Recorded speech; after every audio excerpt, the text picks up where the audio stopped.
Hello అందరికీ. ఈరోజు నాకు ఇష్టమైన బ్రేక్ఫాస్ట్ మీతో పాటు షేర్ చేసుకోవాలనుకుంటున్నాను. ఇది నాకు చాలా ఫేవరెట్ అయినది. ఎన్నిసార్లు ఇచ్చినా తింటాను. ఒక బౌల్లో ఓట్స్ తీసుకోవాలి. అందులో chia seeds, flax seeds, walnuts, అంజీర్. నేను అంజీర్ని చిన్న చిన్న ముక్కలుగా వేసుకుంటున్నాను. నట్స్ ఏవైనా చిన్న చిన్నగానే వేసుకోండి.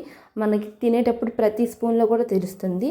పంకిన్ సీడ్స్, ఇంకా కిష్మిస్, బాదంని నైట్ అంతా నానబెట్టుకుని అవి వేసుకుంటాను. Flax seeds. దీనిలో నేను పిస్తా వేయట్లేదు, ఎందుకంటే సాల్టెడ్ పిస్తా కావడం వల్ల అది అంత టేస్ట్ అనిపించట్లేదు. వీటన్నిటిని బాగా కలిపేసుకొని ఈ ఓట్స్ మునిగేంత వరకు పాలు వేసుకొని కలుపుకొని క్లోజ్ చేసి ఫ్రిడ్జ్లో నైట్ అంతా సోక్ చేసుకోవాలి. మార్నింగ్ దీన్ని తీసేసుకొని బాదం నానబెట్టింది కదా, బాదంని కూడా చిన్నగా చాప్ చేసేసుకొని ఇందులో నేనైతే ఆ రోజు దానిమ్మ, యాపిల్, ఇంకా నార్మల్ కిష్మిస్, ఒక బనానా వేసుకున్నాను. నేను ఇందులో ఖర్జూరం వేసాను. అంతేగాని ఇందులో ఎటువంటి షుగర్ కానీ హనీ కానీ ఏమీ వేసుకోవట్లేదు.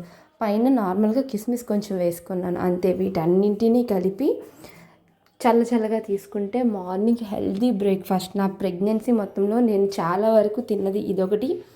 ఇంకా తోటకూరతో వేసే అట్టు ఇలాంటిది నేను బాగా తిన్నాను. మీకు హెయిర్ గ్రోత్ బాగుంటుంది, మీ హెల్త్కి బాగుంటుంది. ప్రెగ్నెంట్ లేడీస్ తినొచ్చు, ఫీడింగ్ మదర్స్ తినొచ్చు, అందరూ కూడా బాగా తినొచ్చు. కాబట్టి హెల్తీగా ఉంటుంది. ఒకసారి ట్రై చేయండి. మీరు వెయిట్ లాస్ చేయాలన్నా కూడాను ఈ ఫుడ్ ట్రై చేయండి, చాలా బాగుంటుంది. బాయ్ మరి.